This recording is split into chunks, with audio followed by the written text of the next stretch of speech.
नमस्कार दोस्तों, मेरा नाम है विशाल और मैं आप सबके लिए लेके आया हूँ आज का स्टॉक बॉक्स का business standard plus financial express analysis video. यहाँ पे बिजनेस न्यूज़पेपर्स के आर्टिकल्स को हम लोग डिकोड करेंगे, इम्पैक्ट समझेंगे, जो फाइनेंशियल और बिजनेस इवेंट्स हो रहे हैं उनका आपकी लाइफ पर, आपके फाइनेंसेस पर।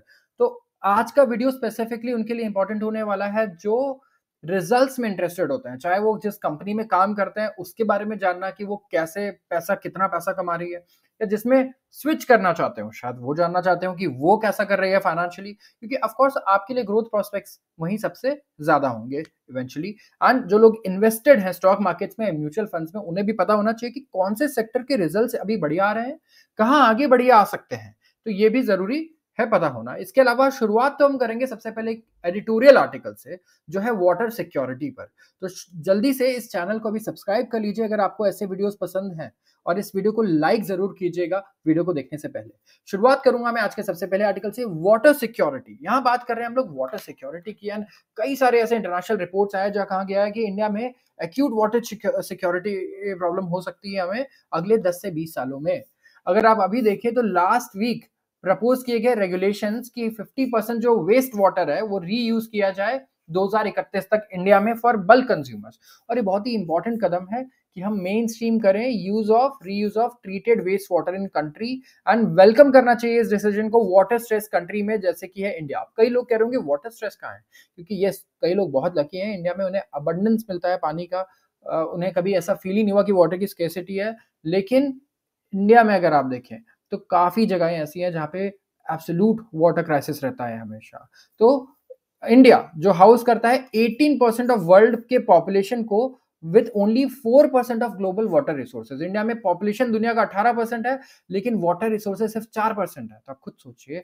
नीति आयोग की composite water management index report release की गई 2018 में, जहां बताया गया कि इंडिया में करीब 60 करोड़ लोगों ने एक्सपीरियंस किया है high to extreme water stress, पानी का स्ट्रेस, पानी नहीं है।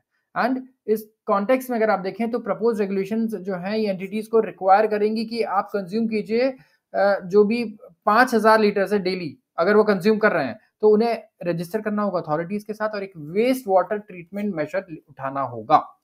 चाहे वो रेसिडेंशियल सोसाइटीज हो, इंस्टीट्यूशनल या कमर्शियल एस्टेब्लिशमेंट हो, मतलब आप बिल्डिंग में रहते हैं, अपार्टमेंट में रहते हैं और डेली 5000 लीटर से ज्यादा का कंजम्पशन है, तो आपको कुछ ऐसा फ्रेमवर्क बना के देना होगा, सबमिट करना होगा, रजिस्टर करना होगा अपने आप को। तो state of global water resources एक नई रिपोर्ट आई रिसेंटली वर्ल्ड मीटरोलॉजिकल ऑर्गेनाइजेशन के द्वारा, और इन्होंने मैप किया रिसेंट ट्रेंड एंड ये डिजर्व करता है अटेंशन।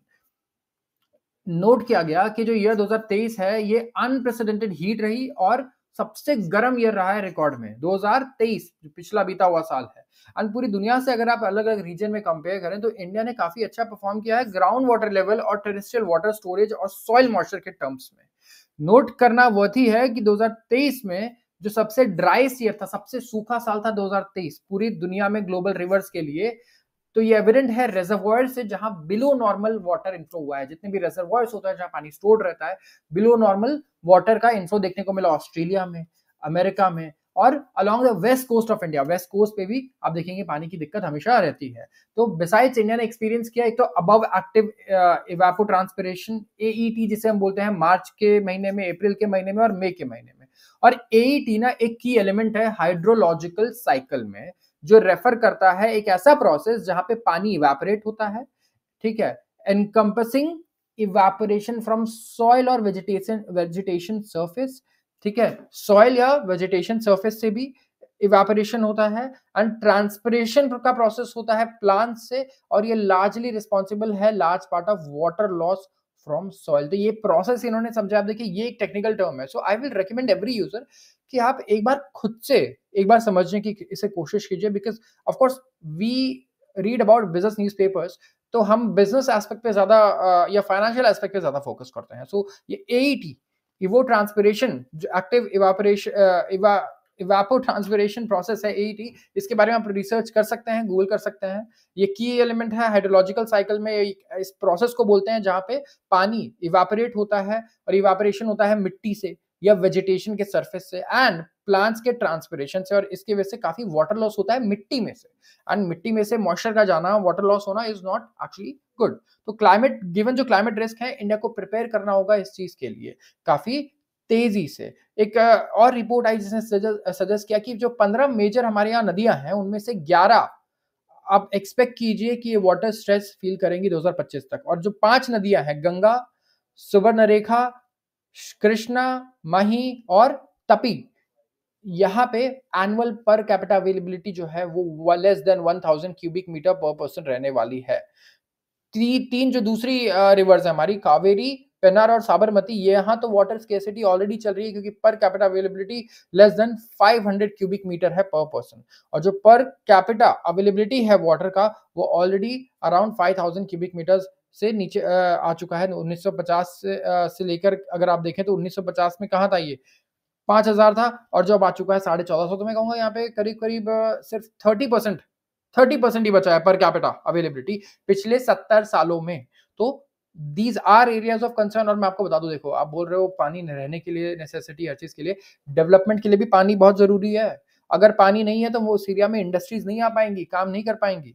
ठीक है, तो पानी एक एसेंशियल रिसोर्स है हर चीज के लिए, और इतिहास गवाह है कि आप कभी भी देखिए जितने भी हमारे, चाहे इंडस वैली सिविलाइजेशन हो, कोई भी सिविलाइजेशन हो, हमेशा वो नदी के पास हमेशा बसते थे, हमेशा नदी के पास अपने गांव को, अपने शहरों को बचाते थे, क्योंकि पानी इतना ज्यादा इंपॉर्टेंट रिसोर्स था कि कहाँ रहना है ये डिसाइड करना डिपेंड करता था कि पानी वहां से कितनी दूर है, पानी कहाँ अवेलेबल है। एंड इसीलिए अगर आप देखेंगे तो आज भी ये चीज सेम है कि किसी भी कंट्री के लिए पानी बहुत ज्यादा जरूरी है।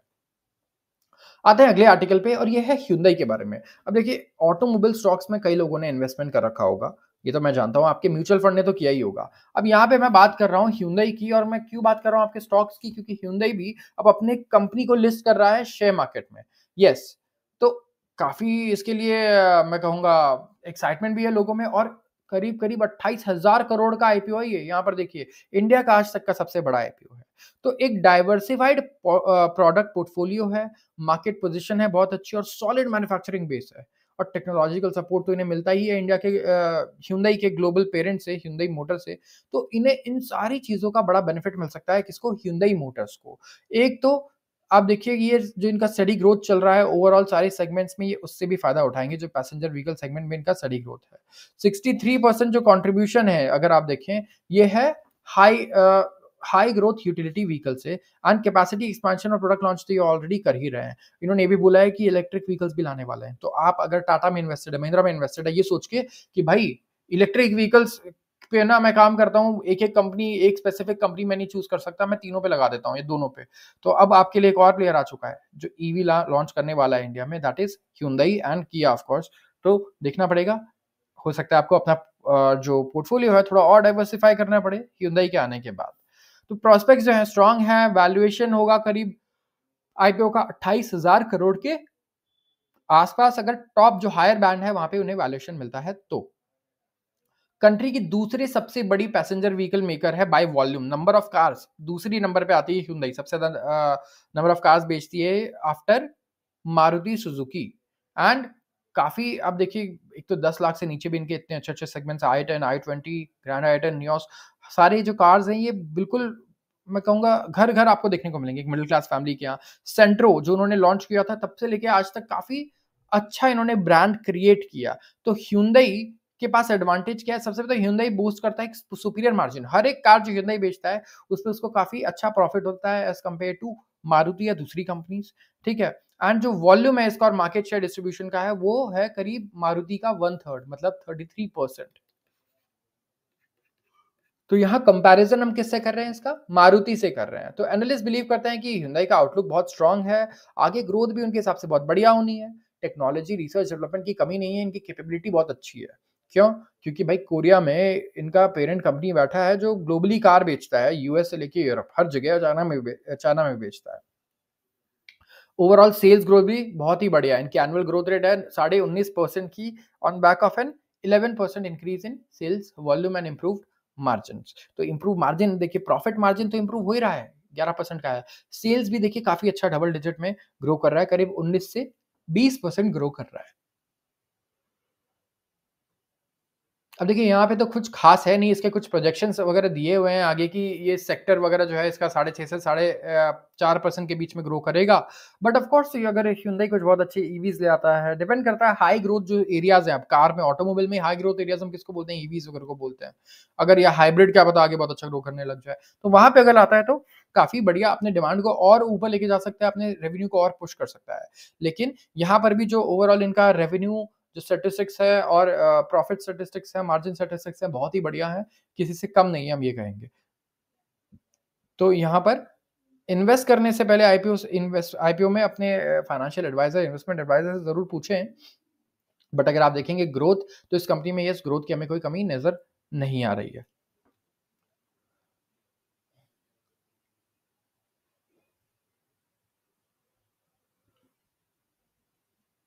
आते हैं अगले आर्टिकल पर। After a slow start hopes high for Diwali. अब बात कर रहे हैं दशहरा की। हम लोग क्या एक्सपेक्ट कर रहे थे, दशहरा और दिवाली ये जो टाइम रहता है पीक रहता है, यहाँ बढ़िया सेल्स होती है, चाहे कार या ऑटोमोबाइल हो या चाहे छोटे सामान हो रिटेल के, या मूवी देखने जाने की बात करो आप।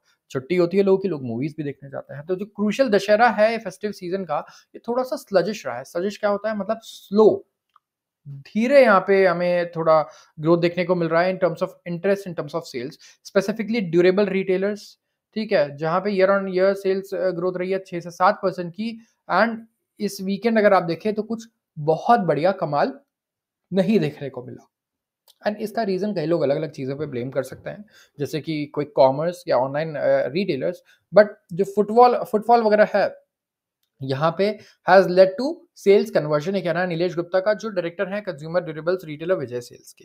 दशहरा वीकेंड पे सेल्स ग्रोथ करीब 6 से 7% रही है वर्सेस लास्ट ईयर। एंड ये एक्सपेक्ट कर रहे थे कि 10% हो जाए, बट ठीक है, थोड़ा-सा मिस कर दिया है इन्होंने। एंड अभी तो दशहरा है, मे बी दिवाली का लोग वेट कर रहे हो कि हम दिवाली पे ज़्यादा पैसे खर्च करें। तो यहाँ पे जो अपैरल सेल्स है, मीनवाइल यहाँ पे ग्रोथ हुई है 7 से 8% की ड्यूरिंग नवरात्रि दशहरा पीरियड, जो डिफिकल्ट रहा है first half this financial year जिनके लिए ये काम करना। एंड कुछ जो अपैरल रिटेलर्स हैं वो डबल डिजिट ग्रोथ रेट भी देख रहे हैं, 13 से 14%। तो ये अपैरल बिजनेस ऐसा है कि ट्रेंड्स बड़ी तेजी से चेंज होते हैं एंड लोगों की पसंद भी बड़ी तेजी से चेंज होती है फैशन इंडस्ट्री में। तो यहाँ पे यस, मैं कहूँगा कि एक चीज़ कॉमन रहता है हमेशा कि दिवाली, दशहरा, होली, इंडिया में अगर आप देखें तो कपड़े की सेल्स बढ़ती ही बढ़ती है हर साल। ऐसा नहीं होगा कि इंडियन लोग शॉपिंग ना करें दशहरा और दिवाली के वक़्त। तो ये एक स्टैटिस्टिक है जो यहाँ पे थोड़ा-सा वीक दिखाई दे रहा है, लेकिन हो सकता है दिवाली के वक़्त हमें यहाँ पे कुछ बढ़िया कंटिन्यूएशन देखने को मिले और जो एक्सपेक्टेशंस हैं वो बीट हो पाएँ ड्यूरिंग दिवाली। आते हैं अगले आर्टिकल पे। All eyes on SEBI norms as STT hike fails to deter FnO traders. अब इंडिया में फ्यूचर एंड ऑप्शन एक ऐसी चीज है जहां पे रिटेल इन्वेस्टर्स काफी पैसा लूज कर रहे हैं, क्योंकि देखिए ये होता है कॉम्प्लेक्स, ये टफ होता है। एंड इसमें लोग गलती से एक दो बार पैसा कमा लेते हैं तो they get very confident and they and up losing a lot of money. ऐसा है इसमें। सो यहाँ पे गवर्नमेंट अटेम्प्ट कर रही थी कि लोगों को रोका जाए किसी तरीके से कि भाई ये ट्रेडिंग ना करे ऑप्शंस में और फ्यूचर्स में। अब हुआ ये कि यहाँ पे गवर्नमेंट ने बजट में क्या किया, एसटीटी बढ़ा दिया, सिक्योरिटी ट्रांजैक्शन टैक्स की। इससे जो है हम लोग ट्रेडिंग को कंट्रोल कर पाएंगे, लोग कम ट्रेड करेंगे, लेकिन इससे कोई फर्क नहीं पड़ा। उल्टा जो वॉल्यूम आया है डेटा का, ठीक है, ट्रेडिंग डेटा का, यहाँ पे आप देखिए कि इंक्रीमेंट है। यस, 10% इंक्रीज है वॉल्यूम्स में from the 3 month average volume of 511 lakh crore to 562 lakh crore in October. तो मे बी लोगों को एसटीटी के 5 गुना हो जाने से कोई फर्क नहीं पड़ता। एंड एनालिस्ट भी बिलीव करते हैं कि भाई एसटीटी बढ़ा देने से कुछ नहीं होने वाला। जो एडवांटेजेस हैं डेरिवेटिव मार्केट्स के, वो अभी भी कॉस्ट को आउटवे कर रहे हैं। मतलब जो लोगों को फायदा नजर आ रहा है अभी भी वो ज्यादा है एज कम्पेयर टू जो टैक्सेस गवर्नमेंट कर रही है। एंड जो करंट टैक्स हाइक्स हैं ये डिस्करेज नहीं कर रहे हैं ट्रेडर्स को from trading in derivative market. इसके लिए हमें और एडिशनल रेगुलेशंस भी चाहिए होंगे। तो यूनियन गवर्नमेंट ने क्या किया, एससीटी को 0.1% से बढ़ा करके 0.1% कर दिया फ्रॉम 0.0625% फॉर ऑप्शंस एंड 0.02 कर दिया फ्रॉम 0.0125 से फ्यूचर्स के लिए। एंड इससे क्या हुआ कि आपके ट्रांजैक्शन साइजेस काफी मतलब अफेक्ट करने लग गए। क्यों? यहाँ पे चार्जेस बढ़ गए आपके, तो आपको पहले से ज्यादा प्रॉफिट करना होगा उतना ही पैसा कमाने के लिए, क्योंकि चार्जेस ज्यादा पे करने होंगे।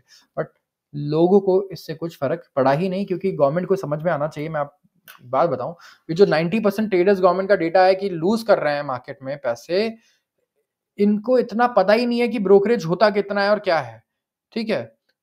लोग बस पैसा लाते हैं एंड वो इस तरीके से सोचते हैं कि ये कम से कम भी 100%, 500%, 10 गुना डेली के 20%, 30%, 50% आ जाएँ। तो लोगों को कुछ रियलिस्टिक कोई अप्रोच है ही नहीं लोगों का when it comes two options and derivatives.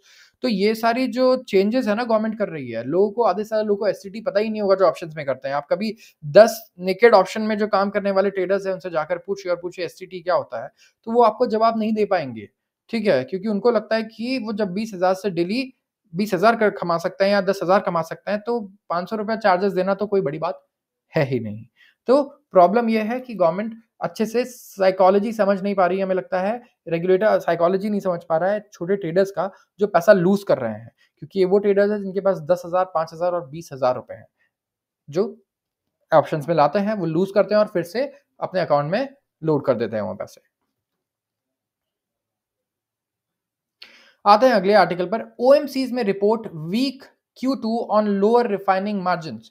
मैं बात कर रहा हूँ ऑयल मार्केटिंग कंपनीज की। अब देखिए ऑयल मार्केटिंग कंपनीज वैसे तो कुछ खास कर रही है नहीं एंड पिछले 2 क्वार्टर बड़े ही बेकार रहे इनके।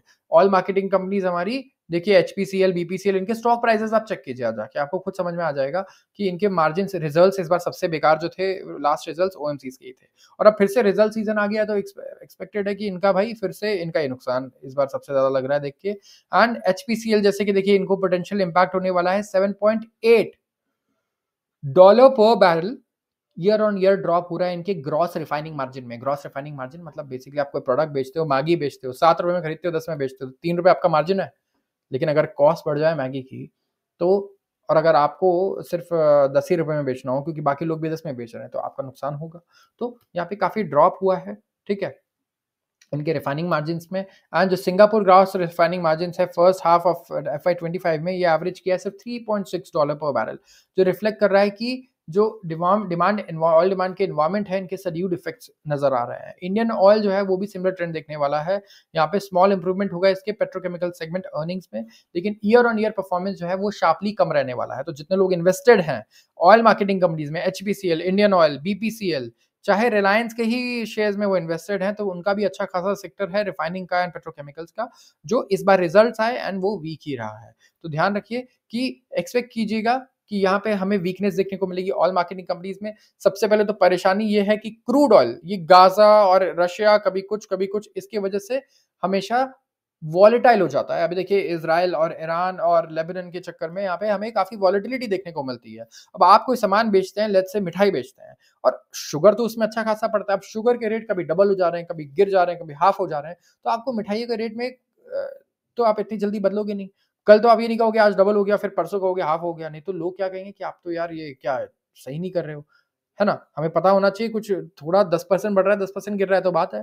तो यहाँ पे प्रॉब्लम्स यही होती है हमारी ऑयल मार्केटिंग कंपनीज को भी सबसे पहले, ठीक है? एक एक तो दूसरा प्रॉब्लम ये हुई कि ग्लोबल डिमांड भी कम है, ठीक है? इस बार अगर ग्लोबल डिमांड अगर आप देखेंगे ऑयल का तो कुछ ज़्यादा खास है नहीं, और जो ऑयल के प्राइसेस बढ़ जा रहे हैं, घट जा रहे हैं, जब डिमांड नहीं है ज़्यादा तो कैसे हो रहा है ये? ये हो रहा है सप्लाई की वजह से। मैं कह रहा हूँ एक प्रोडक्ट है जिसका डिमांड ज़्यादा नहीं है, फॉर एग्जांपल स्टेबल डिमांड है, जैसे नमक। ऐसा तो नहीं है कि हर साल नमक की इंडस्ट्री 20% से ग्रो कर जाएगी, पॉसिबल नहीं है, राइट? नमक हम लोग उतना ही खाने वाले हैं, कंजम्पशन करने वाले हैं, ज़्यादा से ज़्यादा चिप्स और इन चीज़ों में यूज़ हो जाएगा। बट लेट्स से नमक का अब अगर हम लोग कर रहे हैं, और यूजुअली नमक के प्राइसेस तब ज़्यादा बढ़ेंगे जब सप्लाई साइड पे प्रॉब्लम हो। या टमाटर देख लो, ऐसा तो नहीं है कि इस साल इंडिया में टमाटर लोग डबल खाने वाले हैं पिछले साल से, कुछ अलग है, नहीं। लेकिन जहाँ सप्लाई की प्रॉब्लम आती है तभी टमाटर के रेट ₹100 और ₹200 किलो भी पहुँच जाते हैं। सेम ये प्रॉब्लम हमारे साथ ऑयल में चल रही है। क्रूड ऑयल में टमाटर वाली इश्यूज़ है। ऐसा नहीं है कि इस वक़्त पे डिमांड बहुत ज़्यादा है, डिमांड बहुत मतलब लोअर साइड पे है मैं कहूँगा, एक्सपेक्टेशन भी अगले 2 साल के लिए लो ही है। लेकिन प्रॉब्लम हो जा रही है सप्लाई साइड पे। सप्लाई अगर किसी ने हिंडर कर दिया तो हमें प्रॉब्लम देखने को मिलेगी इनके मार्जिन्स में। कभी महँगा खरीद रहे हैं, कभी सस्ता खरीद रहे हैं, कभी महँगा खरीद रहे हैं तो सस्ता बेचना पड़ जा रहा है, अचानक से क्रूड ऑयल का रेट गिर जा रहा है। सोचिए आपको लगा कि यार ये एरिया है, यहाँ पे टमाटर का रेट ₹200 किलो है। मैं यहाँ पे टमाटर बेचता हूँ, मैं खरीद के लाता हूँ ₹50 में। जब तक आप ₹50 खरीद करके दूसरे शहर में गए उसे ₹250 बेचने, ₹200 बेचने, तब तक पता चला उस शहर में रेट ₹25 हो चुके हैं। अब आपको ये बेचना ही होगा नुकसान पर। तो ये प्रॉब्लम्स बिज़नेसमैन को ज़रूर आती है हर टाइप की इंडस्ट्री में, एंड देखिए ऑयल इंडस्ट्री में प्रॉब्लम और ज़्यादा रहती है। तो इसीलिए ऑयल इंडस्ट्री जब आप इन्वेस्ट करते हैं ना, तो आपको ग्लोबल न्यूज़ पढ़ना बड़ा फिर आपके लिए ज़रूरी है अगर आप डेली ट्रैक करना चाहते हैं कि अच्छा ये क्या हो रहा है, क्या होना हो सकता है आगे, और ये काफ़ी इंपॉर्टेंट भी है। तो आज के लिए बस इतना ही। अगर आपको वीडियो पसंद आए तो ज़रूर लाइक कर दें इस वीडियो को, और चैनल को सब्सक्राइब करना बिल्कुल ना भूलें। आप सबका बहुत-बहुत धन्यवाद।